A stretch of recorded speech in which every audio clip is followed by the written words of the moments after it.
Sila ngayon ang mga bagong hero, walang iba kundi ang kawal Pilipino.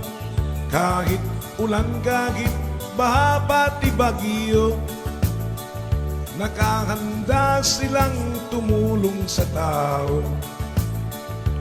Ang mga sundalo na laging nakadistino sa mga buk na magugulo, mula Isabela, Lanao, Cotabato hanggang sa may Zamboanga, Basilan at Hulo.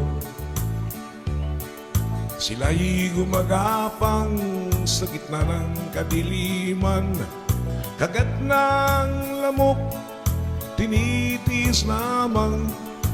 Panay-panay ang ambush sa gitna ng daan, at kung mapuruhan ang ulo mo'y pupugutan. O kahirap ang buhay